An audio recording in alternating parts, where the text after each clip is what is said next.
Good morning students.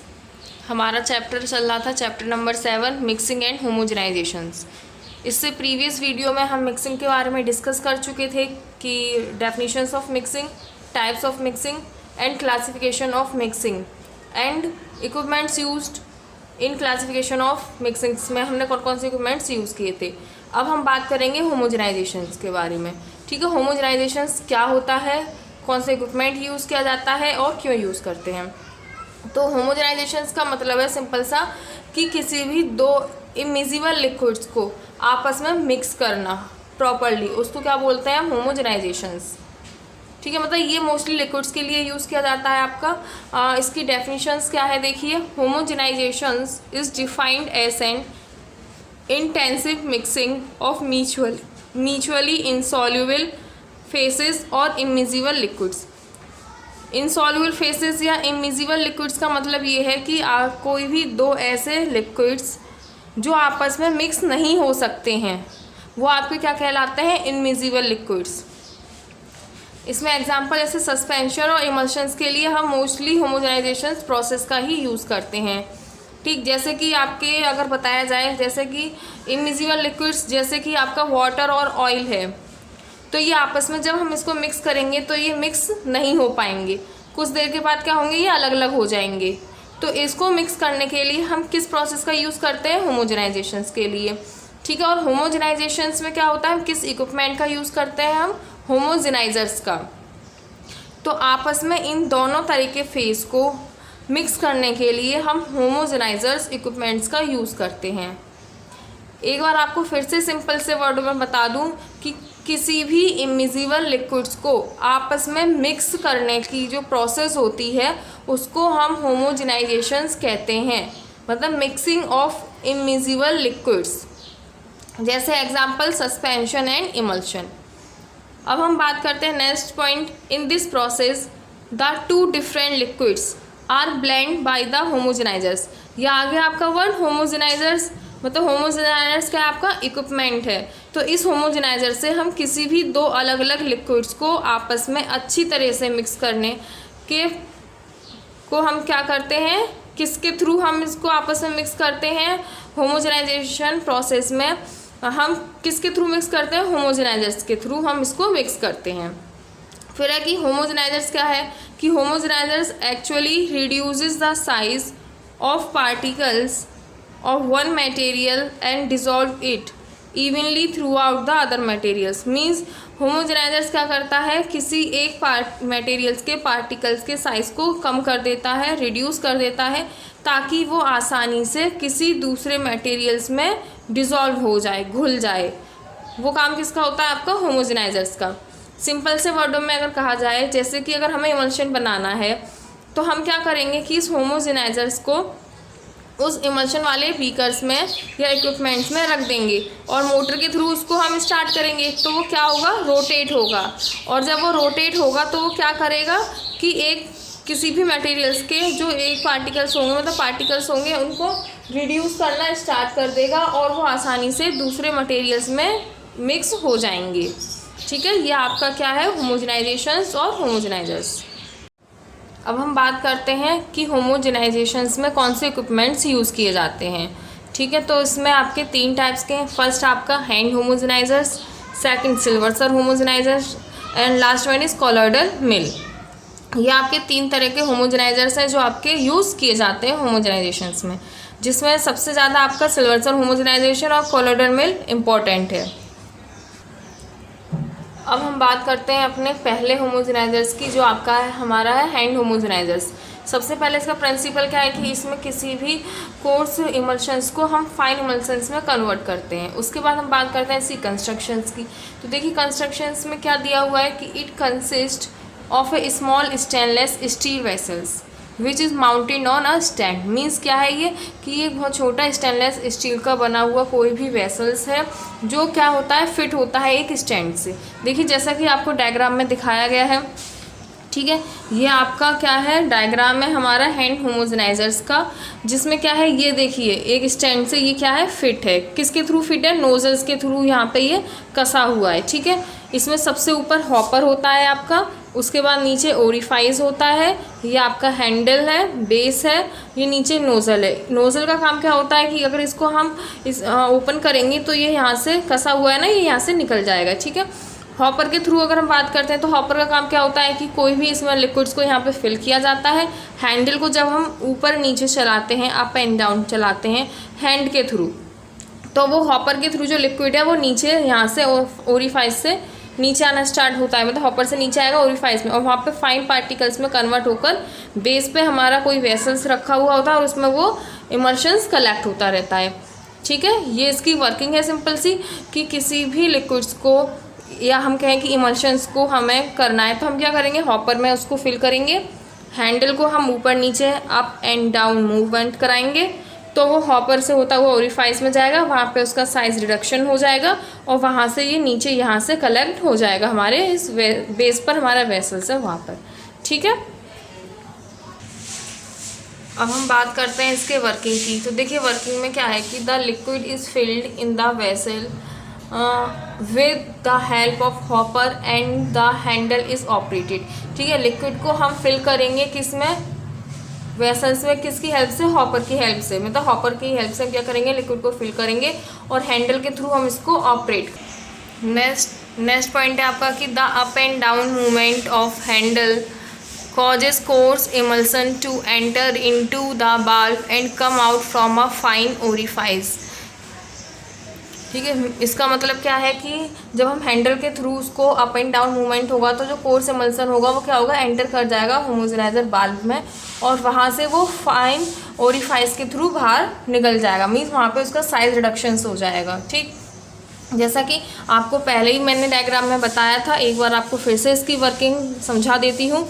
जब हम hopper के थ्रू किसी लिक्विड्स को क्या करेंगे, फिल करेंगे, ठीक है। हॉपर को जब हम किसी लिक्विड से फिल करेंगे और हैंडल के थ्रू हम इसको ऊपर नीचे ऐसे अप एंड डाउन मूवमेंट कराएंगे, तो जो यहाँ पर हमारा इमल्शंस होगा या जो लिक्विड होगा वो यहाँ से बाल्ब में आएगा, वहाँ से वो ओरिफाइस में जाके क्या होगा, उसका साइज रिडक्शंस होगा और वो फाइन ओरिफाइस के थ्रू क्या होगा, नीचे हमारा कलेक्ट होता रहेगा, ठीक है। ये आपके इसकी सिंपल वर्किंग है।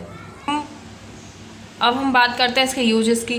तो यूजेस है कि फॉर स्मॉल स्केल प्रोडक्शंस के लिए यूज़ किया जाता है ये, ठीक है। जैसे हमें अगर लैब में, और फॉर लेबोरेटरी पर्पस, मतलब जो लैब में यूज़ करना हो, मतलब अगर हमें बहुत कम अमाउंट में इमल्शंस को बनाना है तब, या ये सिर्फ लेबोरेटरी में यूज़ किया जाता है, बल्क प्रोडक्शंस के लिए हम इसका यूज़ नहीं कर सकते हैं। अब हम बात करते हैं अपने सेकंड होमोजेनाइजर्स की, जो आपका है कोलॉइडल मिल, ठीक है। इसका प्रिंसिपल क्या है कि size reduction due to sharing, ठीक है। इसका साइज रिडक्शंस क्या किसके द्वारा होता है, हमारा शेयरिंग के द्वारा।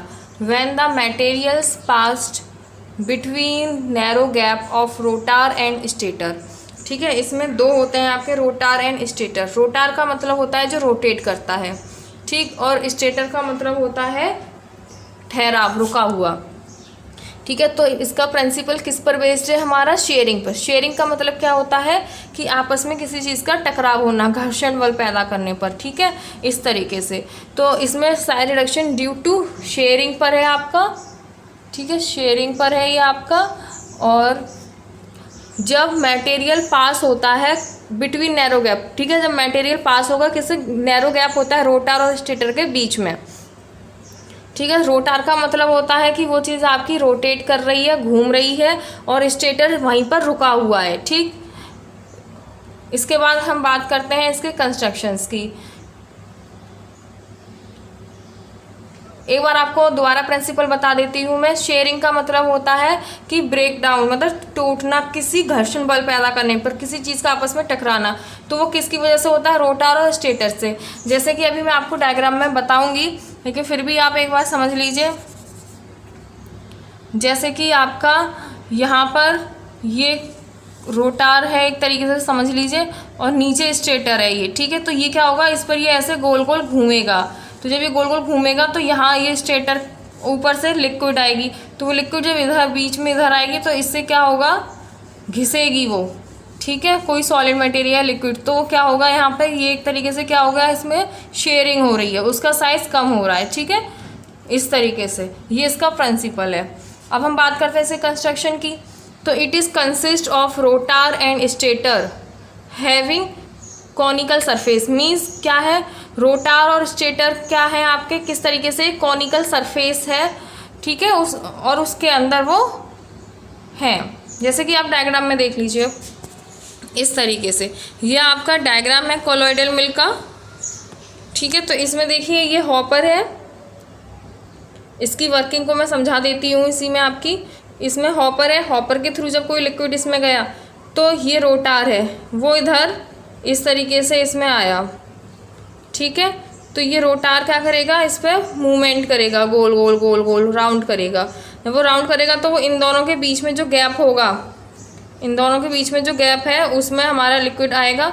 तो ये अब रोटेट करेगा तो क्या होगा, शेयरिंग होगी। और जब वो बिल्कुल फाइन ओरिफाइस में कन्वर्ट हो जाएगा, फाइन पार्टिकल्स में, तो वो यहाँ नीचे कलेक्ट होता रहेगा। वो कलेक्ट होने के बाद इस यहाँ पर आउट हो जाएगा, प्रोडक्ट बाहर की साइड निकल जाएगा। ये आपका शाफ्ट है, जिसके से क्या होगा, इस शाफ्ट पे ये रोटेट करेगा, ठीक है। अब देखिए कंस्ट्रक्शन में नेक्स्ट पॉइंट है कि जो रोटार होता है वो रोटेट करता है एट अ हाई स्पीड 2000 से 25,000 की आरपीएम पर वो रोटेट करता है आपका रोटार। और रोटार और स्टेटर के बीच का गैप कितना होता है, 0.002 से 0.03 इंच का। मीन्स जो रोटार और स्टेटर के बीच में गैप था ना, वो इतने इंच का होता है। और उसकी स्पीड 2000 से 25,000 तक हो सकती है उसकी आरपीएम में, ठीक है। अब हम बात करते हैं इसके वर्किंग की। जैसे मैं आपको वर्किंग पहले ही डायग्राम से समझा चुकी हूँ, लेकिन फिर भी आप एक बार पॉइंट वाइज समझ लीजिए। The material is placed into the hopper of the mill, ठीक है। जो हमारा मिल है या वेसल्स है, उसमें हम क्या करेंगे, मटेरियल्स को फिल कर देंगे, किस में, हॉपर में। उसके बाद the material is thrown outward due to the rotation of the rotor, ठीक है। फिर हम क्या करेंगे कि इलेक्ट्रिक मोटर के थ्रू रोटर को स्टार्ट कराएंगे। तो जो रोटर होगी वो क्या करेगी, रोटेशन करेगी। तो उसकी वजह से क्या होगा कि मटेरियल जो है वो नीचे की साइड आना स्टार्ट कर देगा। उसके बाद particles are then passed through the narrow gap between the rotor and stator and thus produces to fine particle size, ठीक है। जब वो रोटर मूवमेंट करेगी तो वो पार्टिकल्स होंगे या जो हमारा मटेरियल्स होगा वो नीचे आना स्टार्ट कर देगा स्टेटर और रोटर के बीच में। जब वो वहाँ तक आएगा तो क्या होगा कि जो हमारे गैप जो होगा रोटर और स्टेटर के बीच में वो आ जाएगा। तो वहाँ पे जब रोटर और इसके बीच में क्या होगा, शेयरिंग होगी, तो वो क्या होगा, वो फाइन पार्टिकल्स में कन्वर्ट हो जाएगा। उसके बाद जो fine materials is collected from the outlet, और जो फाइन मटेरियल्स में कलेक्ट होगा हमें, मतलब फाइन पार्टिकल्स में क्या होगा, वो कन्वर्ट हो जाएगा और फिर हम आउटलेट के थ्रू उसको कलेक्ट कर लेंगे। ये आपकी वर्किंग थी। इसके बाद यूजेस हैं कि it is used for wet grinding materials such as emulsion, suspension etcetera, ठीक है। ये मोस्टली आपका होमोजेनाइजर्स जो होता है कोलोइडल मिल वाला, वो आपका सस्पेंशन, इमल्शंस या क्रीम ऑइलमेंट के लिए यूज़ किया जाता है। अब हम बात करते हैं अपने लास्ट होमोजेनाइजर्स की, जो आपका है सिल्वर्सन होमोजेनाइजर्स। इसको देखिए, it is known as Silverson mixture homogenisers. इसको सिल्वर्सन मिक्सचर्स होमोजेनाइजर्स भी बोला जाता है, या सिल्वर्सन मिक्सचर्स इमल्सिफायर्स भी इसको बोलते हैं, ठीक है। सिल्वर्सन मिक्सचर्स होमोजेनाइजर्स और सिल्वर्सन मिक्सचर्स इमल्सिफायर्स भी इसको बोला जाता है। इसकी कंस्ट्रक्शंस देखिए कि it is consist of emulsifier head with blade, shaft, stand and electric motor, ठीक है। कंस्ट्रक्शन में क्या है कि ये इमल्सिफायर हेड होता है, इसमें ब्लेड्स होते हैं, शाफ्ट, स्टैंड और इलेक्ट्रिक मोटर से मिलकर बना हुआ होता है। ये देखिए, ये इसका डायग्राम है सिल्वर्सन मिक्सचर होमोजेनाइजर्स या सिल्वर्सन इमल्सिफायर होमोजेनाइजर्स का, ठीक है। तो इसमें क्या है, ऊपर आपकी इलेक्ट्रिक मोटर रहती है, फिर ये स्टैंड रहता है, शाफ्ट है और ये इमल्सिफायर हेड है। इसकी वर्किंग में देखिए क्या होता है कि ये आपका इलेक्ट्रिक मोटर से अटैच रहता है। जब इसको इलेक्ट्रिक मोटर इसकी स्टार्ट की जाती है तो आपका स्टैंड तो ऐसी रहेगा, लेकिन ये जो चीज़ें आपकी ये क्या करती है, रोटेट करती है। इमल्सिफायर हेड को हम अपने इमल्शंस में डिप करेंगे, ठीक है। जब ये डिप हो जाएगा यहाँ तक, ठीक है, यहाँ तक इसको हम डिप कर देंगे अपने इमल्शंस, मतलब जिस किसी भी हमारे बीकर्स या वेसल्स में हमारा वो मटेरियल्स रखा हुआ है, जिसको हमें क्या करना है, होमोजेनाइजेशन करना है उसका।